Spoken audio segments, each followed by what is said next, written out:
Now, I'm delighted to say our royal commentator, Alastair Bruce, is here, having completed his own role in the state opening of Parliament, wearing all of his finery. And you can see him here in the House of Lords. I just want to show you this before we talk to you.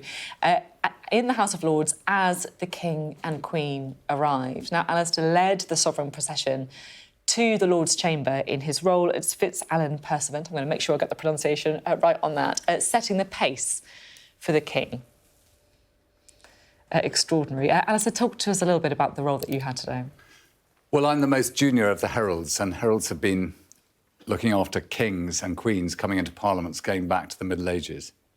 And in a sense, this is a constitutional punctuation point in the political process, which is very brief, where the king, on behalf of his ministers and his government, reads out what they are now to debate and is the activity really for this session of Parliament. But he does so with the attendant court that we represent. And the Heralds have always done this right back to battles and also to great ceremonies. And it continues something that is uniquely British and part of particularly the English, but also the Scottish tradition. So it's rather special to see. Yeah, really special, and so special as well to have a role in that moment as well. Putting the kind of politics to one side, it felt like a moment of history today. You know, the first King's speech in 70 years. It was, and there was a sense that this was, in its own way, a new beginning and a milestone for the King, coming with his Queen at his side. We have become very familiar with the picture of the Queen delivering her speech, wearing the imperial state crown with that golden backdrop behind her. And to see all that the same, except with the King in place of the Queen, reminds us that we move forward. And now, with the King gone and all of us taking our robes and ceremonial uniforms off, the political process returns again. I mean, my job, particularly today, because I'm always at the front of the procession, is to set the pace. And I can say that with the rehearsals that we had, we did go slightly faster than we did with the late Queen. Yeah. But I think, you know, we're always tweaking it. And I think I was particularly proud when I took His Majesty and led him out again, that we went a little bit slower and it worked perfectly. And I think that effortlessly, with all the energy that people put into getting these things to look right, it did work very well, and the King was delivered to Parliament to do his constitutional duty and taken away again. Give us a glimpse behind the scenes. How are the rehearsals for this? There must be so much. Well, the army has its rehearsal very early in the morning, generally a couple of nights before. And for them, it's a really big deal coming through the streets of London with horses and carriages of the Royal Mews. But then in Parliament, it was yesterday we all gathered, and the Earl Marshal particularly organised the way in which the King and Queen would come in and take their seats on the thrones and then leave. And when you've got these two long trains with these young lads who are looking after them, you know, you need to make sure that that's going to work tidily. And I think it did work extremely well. Who are the boys? We can see them now carefully arranging the train. They're called pages of honour, and they tend to come from the families of people who work for the King and Queen, and their children are asked to step forward and play their part. At least it's a day off school. Yeah, can you imagine? They must love it. What an honour. And it also feels a day when you see so much history and you really see our constitution up close, because you have the monarch saying the words of the government. Yes, it's one of the great ironies of Britain that, you know, with all this red and gold splendour and the King, you might think that there is power. But of course, you and I know that the King has only ceremonial power on behalf of the nation as a sort of cohesive force. And then you see the almost chaotic approach of the members of Parliament from the Commons after they've been summoned by Black Rod, in whose face the door has been slammed to remind us when Charles I failed to behave in a constitutional manner. And then they come together in the House of Lords across this sort of sea of velvet and ermine. And the intent of the government is read out. And we see the Prime Minister and the Leader of the Opposition. I mean, I can from the throne end. I can see them side by side, hearing what it is that's going to be debated. But we know that this afternoon, and from now on, the fury of the political process will take over again. And we, in all our ceremonial kit, go home. Yeah, it's incredible, isn't it? I mean, you talk about that moment of Black Rod. Just unpick that a bit.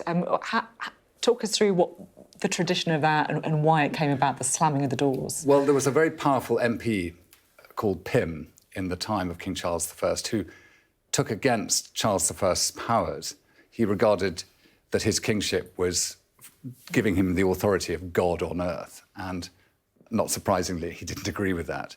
And anyway, there was a long period of disagreement between King and Pym and many others in Parliament.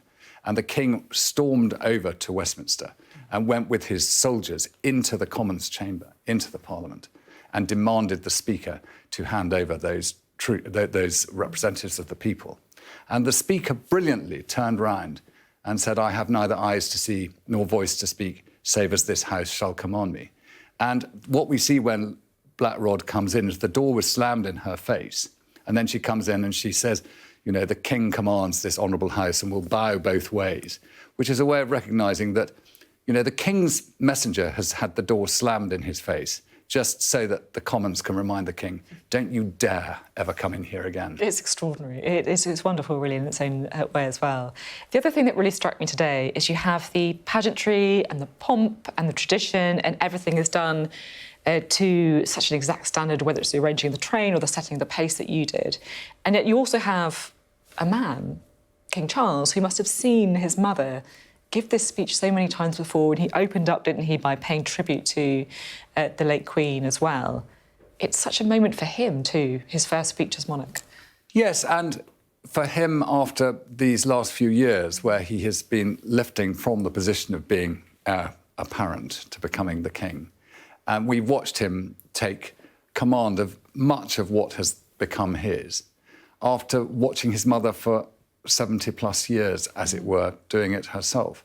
And occasionally he used to accompany her to Parliament, particularly when she was less able, and the late Duke of Edinburgh was not able or present to do so. And he gave the last Queen's speech as a Councillor of State with the now Prince of Wales beside him, because you needed to have two. But I think for him to now come into the House of Lords wearing the crown and take his position, and it's very difficult to read a speech when you've got 2.5 pounds of platinum and diamonds on your head, the nation's crown. And he did it, I think, remarkably well, and he delivered it with a pretty deadpan voice. Many people said, will he change the way he speaks in accordance with how he feels about individual bills that are being proposed by the government? And of course, the truth is, as a constitutional head of state, he certainly can't do that. And he didn't. No, he didn't. It's true, isn't it, that it's strange. Normally you would expect the kind of rhetorical flourishes of a speech, but this is the opposite, isn't it? Yeah. This is a deadpan, straightforward delivery. And it did feel that overall you got the sense of a moment of change with the kind of government's legislative programme, Rishi Sunak's first as Prime Minister, the new-ish monarch, the King, but also it's such a time of continuity as well, and it does make you feel that, doesn't it, don't you think, the traditions that just built up over so many centuries. And perhaps you can look at kingship, whether you approve of it or not, and recognise that constitutionally one of the things the king is there to ensure is that after 5 years, no matter how excited a Prime Minister might be to consider staying on, the king makes sure that the law will be met and there will be a general election. And that, in its own way, is a check and balance. And whilst kings don't tend to do anything of their own volition, a king can dissolve Parliament. And after 5 years, that is precisely what will happen if a general election hasn't by then been called. Pretty big power. Thank you very much indeed. It's always such a pleasure to talk to you, particularly on such a big day. So thank you for hot-footing it into the studio. You can't sit back in this. You have to stay very upright. It's true. Yeah. Thank you very much indeed. Alastair Bruce there.